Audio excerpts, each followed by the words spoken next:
Pero bago tayo magpatuloy ay pakilike ang ating video. Ganun din ang subscribe button, pati na rin ang bell icon para lagi kayong updated sa mga parating ko pang mga uploads.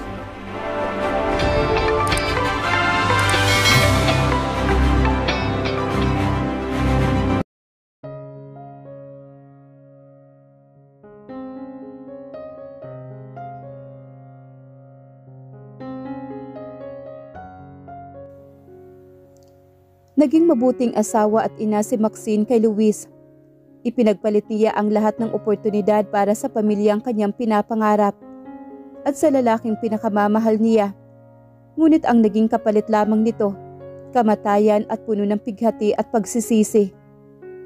Magandang araw sa lahat ng masugid na tagapakinig ng mga kwento ni Angelina. Isang panibagong kwento ang ibabahagi ko sa inyo na muli ay paglalaruan ang ating mga emosyon at tiyak na magbibigay ng aral, kilig at inspirasyon sa bawat isa. Pero bago tayo magpatuloy, kung bago ka pa lang sa aking channel, ay pakilike po ng ating video, pakiclick din po ng subscribe button, gayon din ang bell icon para lagi kayong updated sa mga parating ko pang uploads.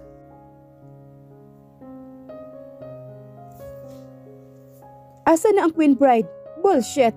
The show is about to start and she's still not around? Sigaw naman ni Clarence. Hindi magkanda-ugaga ang mga staff niya dahil sa magaganap na fashion show.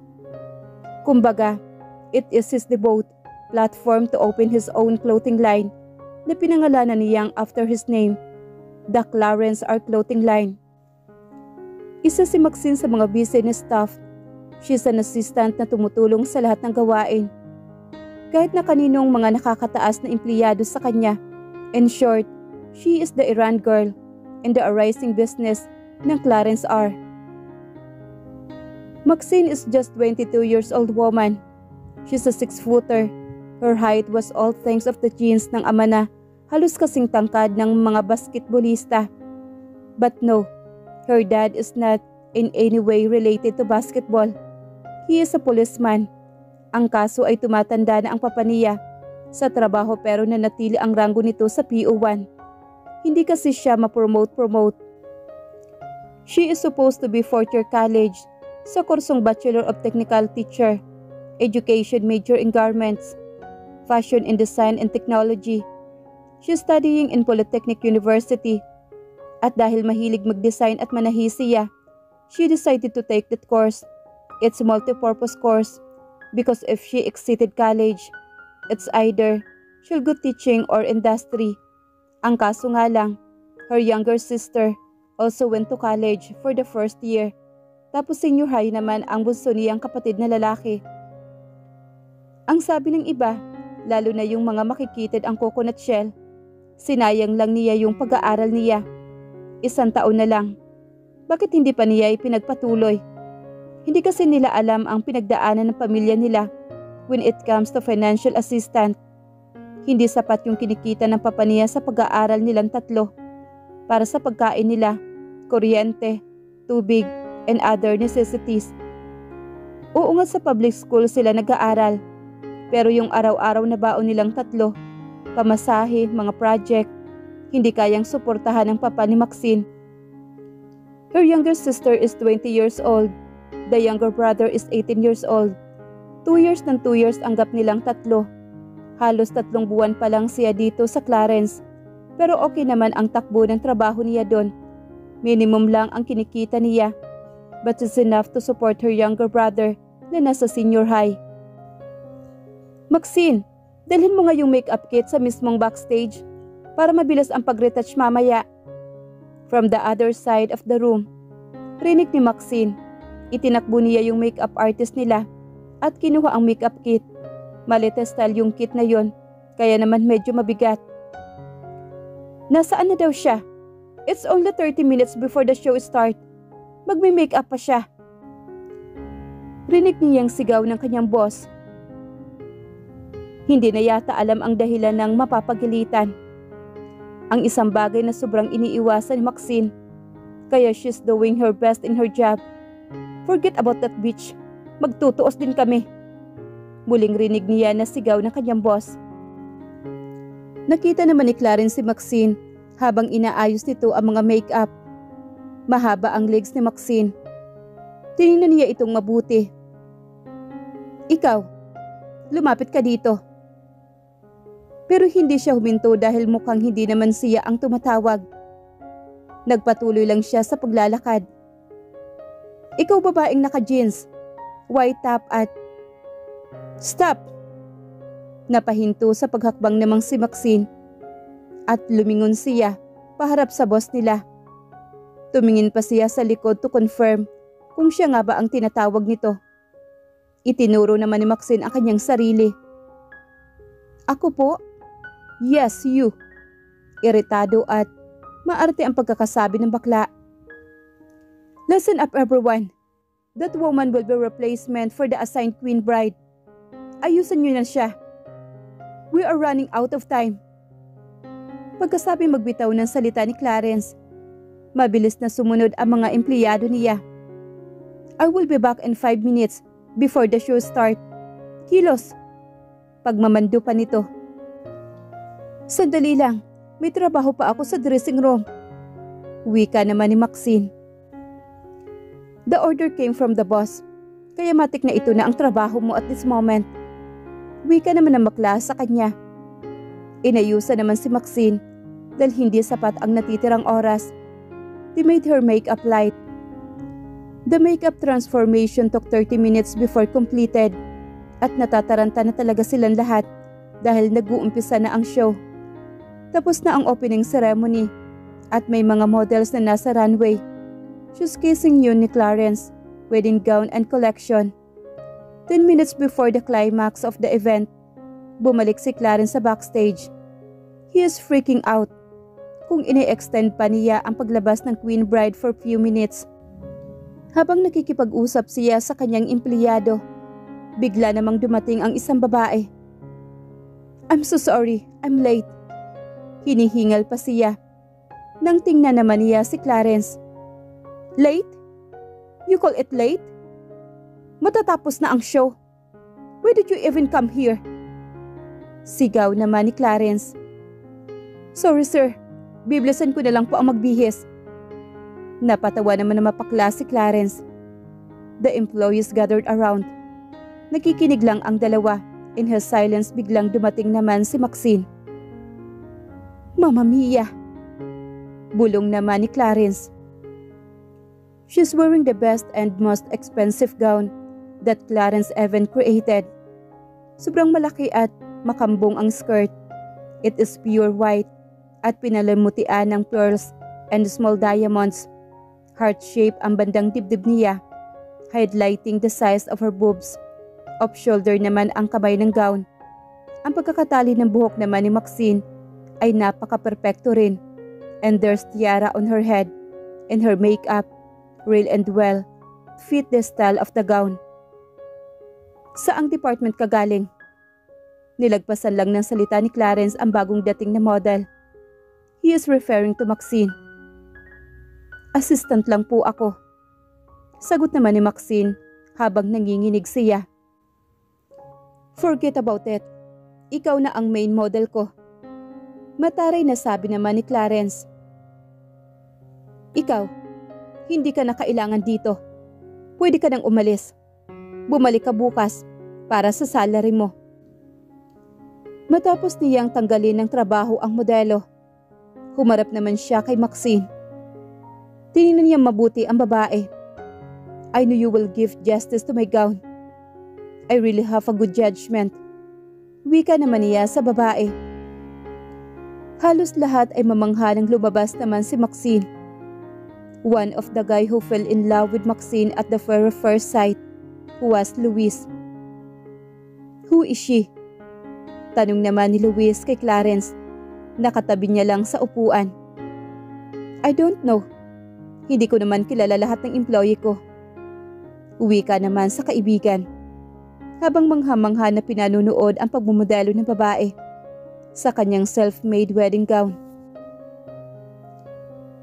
Isang buwan pagkatapos ng formal nilang pagkakakilala, naging normal na ang conversation nila. They are exchanging love and disappointments already. Another month passed at pinauunlakan na ni Maxine yung paglabas-labas nila. For coffee, movie, lunch, minsan naman ay dinner. Despite all of that, magkaibigan pa rin ang level nila. On the third month, Luis formally said that he wanted to court Maxine. Nang magtapat siya ng kanyang nararamdaman kay Maxine, medyo inilayo ni Maxine yung sarili niya. Hindi pa kasi siya nagkakaroon ng katipan, kaya hindi niya alam kung paano siya mag-react. Saka yun naman ang normally, ang ginagawa niya kapag may nagtatapat sa kanya. Lumalayo siya sa kanila. Nagtatago siya kapag nandiyan na si Luis. Isa pa, nangako siya sa sarili na pagtatapusin muna niya si Giselle bago mag-commit siya sa isang relasyon. Sobrang dami pa niya kasing responsibilidad at baka hindi niya magampanan ang pagiging girlfriend niya. Yun ay kung sakali nga lang. All is well, ika nga. Not until Maxine went home na naabutan niya si Luis sa kanila. She didn't know on earth he became instant close with her family. Basta anong nangyari na lang, niligawan ni Luis ang magulang niya at ang mga kapatid niya. Maging naman si Luis, hindi din niya alam na gagawin niya yun just to win Maxine's heart. She was the first woman na nililigawan niya na matagal at ang malala pa, pati ang pamilya nito ay nililigawan niya. Tumagal ng 4 na buwan na nanligaw si Luis before Maxine finally said yes. Halos 6 na buwan pa lang silang magkakilala, but it feels like they known each other than forever. Nang ipakilala ni Luis si Maxine sa mga magulang at kapatid niya, they all like her, purely except for his mom, na hindi gustong sa middle class lang ng pamilya, galing si Maxine. Luis is the youngest in her 3 sons. Yung 2 panganay na nakapangasawa na rin, pero sa kanilang pamilya galing ang mga in-laws niya. Kaya naman kung malalaman niya na naghiwalay sila ni Maxine at ang anak na si Luis, Marichel will be so glad. Mayroon na kasi siyang best pick for her son. Despite sa pagkakagusto naman ni Maxine, pinakisamahan niya pa rin ang dalaga for sake of her son. With crossed finger, she hoped for the one day na maghiwalay sila Luis at Maxine, but they lasted for 2 years bago sila maging engaged. Maxine was nearly 25, habang 26 naman si Luis. Yes, they're still young, pero sure na sila sa isa't isa. Maxine loved him so much, and Luis feels the same way. Nasa 3rd year na si Giselle sa college, kaya 1 taon na lang, makakatapos na siya, and she can help the financial assistant. Malapit na rin naman kasing matapos ang schooling dahil April na. Luis, baka naman nabibigla ka lang. You're so young to get married. Wika naman ni Marichel nung gabing yun sa bahay nila. Why not? Si Kuya Carlo, 28 na mag-asawa. Si Kuya Sedi naman, 27 he got married. So why not me at the age? Sagot naman ni Luis sa kanyang ina. Because they are sure with their wives. Kayo 2 years pa lang kayong nagkakakilala. Ma, it's 3 years already. At saka it doesn't matter how long we've been together. I love Maxine, Ma. And we are sure to have each other till the end of time. Hindi lang pala ito basta seremonya. It's more than simply wearing this gown and walking down the aisles. It's so much more. I now pronounce you husband and wife. Luis, you may now kiss your bride. Anunsyo naman ang pari na nagkasala sa kanilang dalawa. Bahagyang yumuko naman si Luis. Naghintay lang si Maxine sa pagawad ni Luis ng halik. I love you so much. Wika naman ni Luis.